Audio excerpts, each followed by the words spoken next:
Ladies and gentlemen. Hi. Hi. Welcome to our dear members of the family, and welcome to our own dear friends. My wife, Alice, is the most extraordinary human being I know.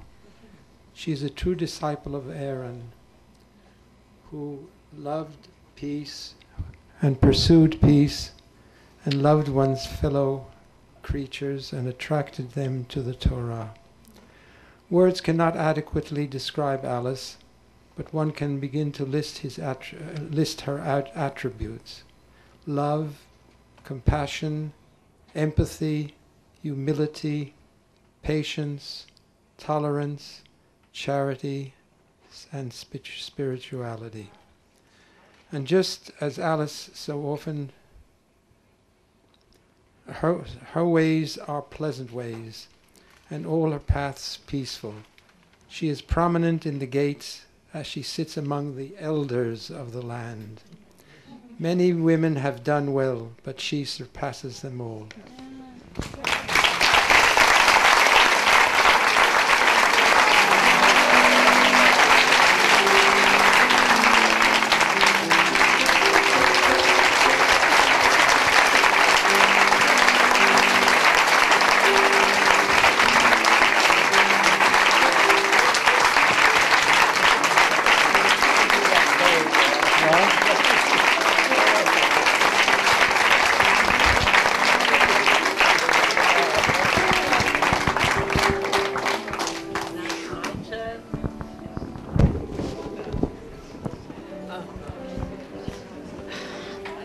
Well, I think we should have finished half an hour ago, and I promised that my opening remarks would make my closing remarks shorter.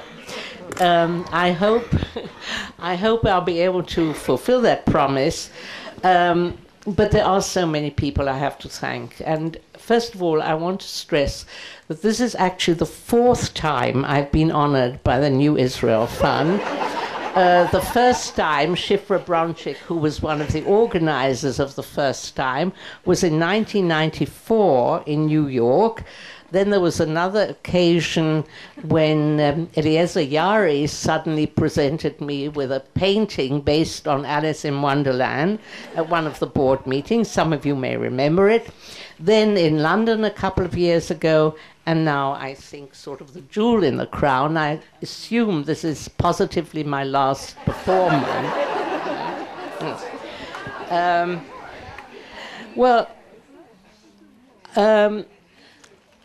Perhaps we should say Dayenu, you know. It's not that I'm not grateful, far from it.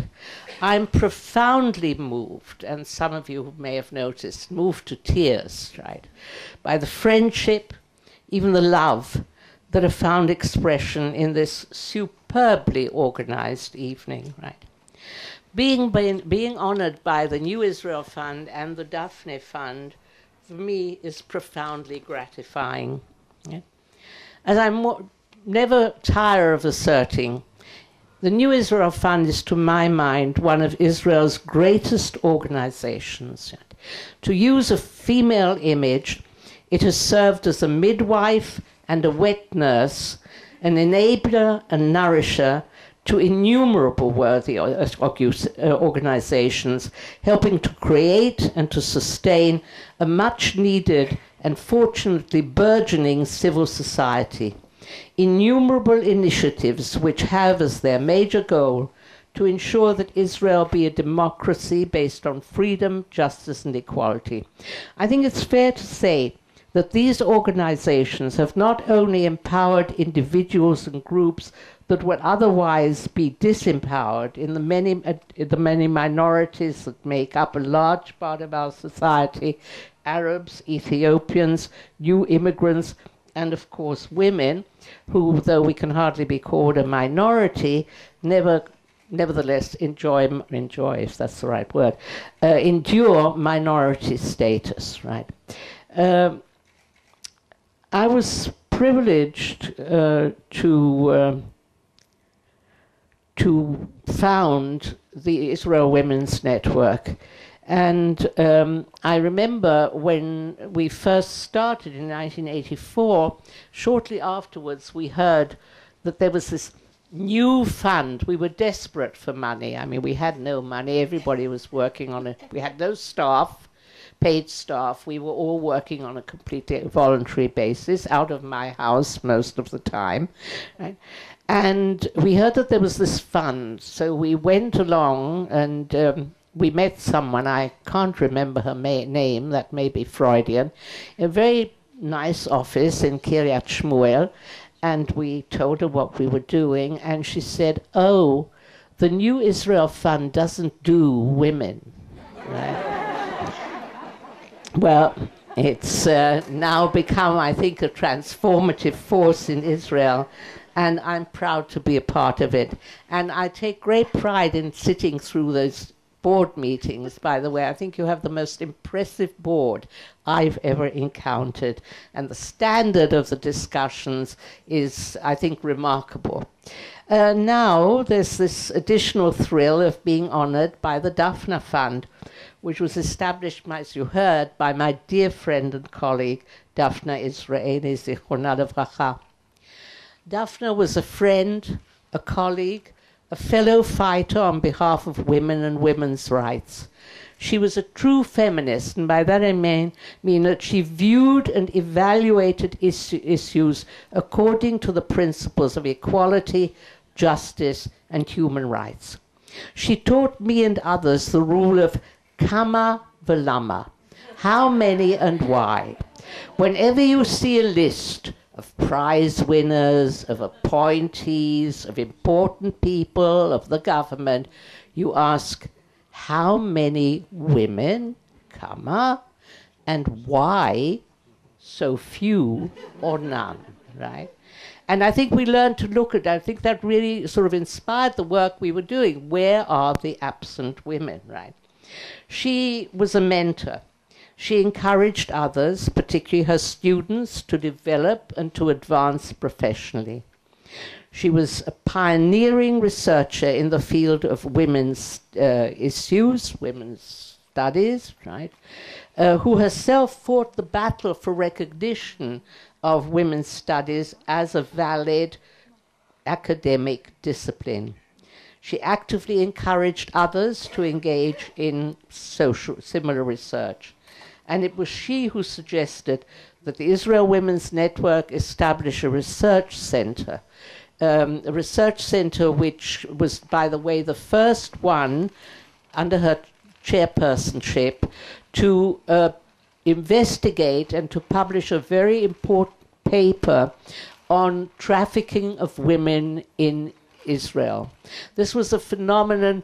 Not only nobody knew about it, of course, they instantly denied that it existed, right? But we were able to show through our research, which was conducted by a Russian speaker, a law fellow that we got through one of our supporters in New York, right? We were able really to have some impact on this whole issue, right? She was a very loyal and generous colleague, a collaborator, a team player. Right? And she never sought the limelight. Right? I remember once appearing together with her many years ago at the Manufacturers Association in front of a hall, of course, full of men. I don't think there was a single woman in the audience. It took a lot of courage to talk to them about the need to have more women in management and so on. And I remember that we were heckled, and I was almost in tears. But Daphne, with her usual wit, found the appropriate joke to tell at that particular moment, right? And I think there has been some impact since then. She played a major role in her own work to improving that the study of women's status and role in society is as valid as any other discipline. But Daphne did not confine her activities to academia. She was a valiant frontline fighter in the battle for equality, a moving spirit in the IWN, of which, as I said, she was among the founders, and to which she contributed not only the fruits of her research, but also her always wise, practical counsel. And she was a good Jew. Sharona mentioned that, right? The Jewishness, and by that I mean the basic Jewish values always guided her. Tzedek and tzedakah. And she was a joyous Jew. I have memories of dancing with her on Simchat Torah, at the Hakafot for women, at that time the only one at Yedidia Synagogue over in Baka, and both of us walking a long way, she from the old city where one of her daughters lived, and I from Bet HaKerem, in order to be able to experience this extraordinary joy of not only of dancing with the Torah, but then actually of being called up to the Torah. And I think one of my most thrilling moments was when at the Hakafot, at the Simchat Torah celebrations at Yedidia, the person reading the Torah and the Gabait standing alongside me were both Pelach graduates. She was a very courageous woman, Daphne, right? And that I think was particularly noticeable in the way that she lived her final months, setting her house in order, really leaving nothing vague, right? Making her wishes absolutely clear. Lying next to Dov, her beloved husband, who died only a few weeks before her, right? She faced death bravely, and left us a legacy more precious than money, the inspiring example of what it means to be a moral, humane human being. One of Daphna's many gifts was her ability to draw on her rich fund of jokes as an opening to her many speeches, disarming her audience, establishing a relaxed, informal atmosphere of enjoyment. A gift which I think our president, Nomi Chazan, shares, right? I've never had that gift, right? I can never remember a joke, or if I remember the beginning, I can never remember the punchline, right? I don't know how to open or close my remarks on a note of humor. Right?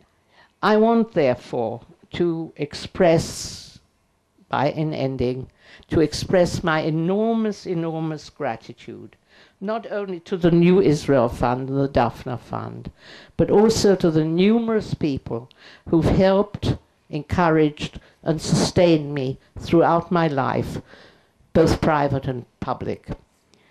First of all, the earliest of them, my brother Ze'ev William, who accompanied, by the way, accompanied me on the first leg of my aliyah. It was he who took those films which you saw. Somebody asked me the other day, how come there's so much documentation? I said, well, my brother had a cine camera and he used it, right? It was really my brother whose generosity for many years enabled our family to live in comfort without financial worries, and in fact enabled me to work on a voluntary basis in so many areas. So I'm profoundly grateful to him, and I'm very glad that he's here with us this evening.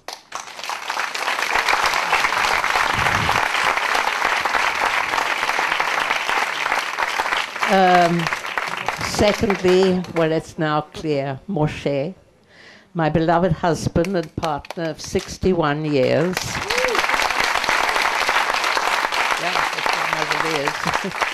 Who not only consistently encouraged me and comforted me in times of stress and distress, and those times were much more numerous than you might imagine.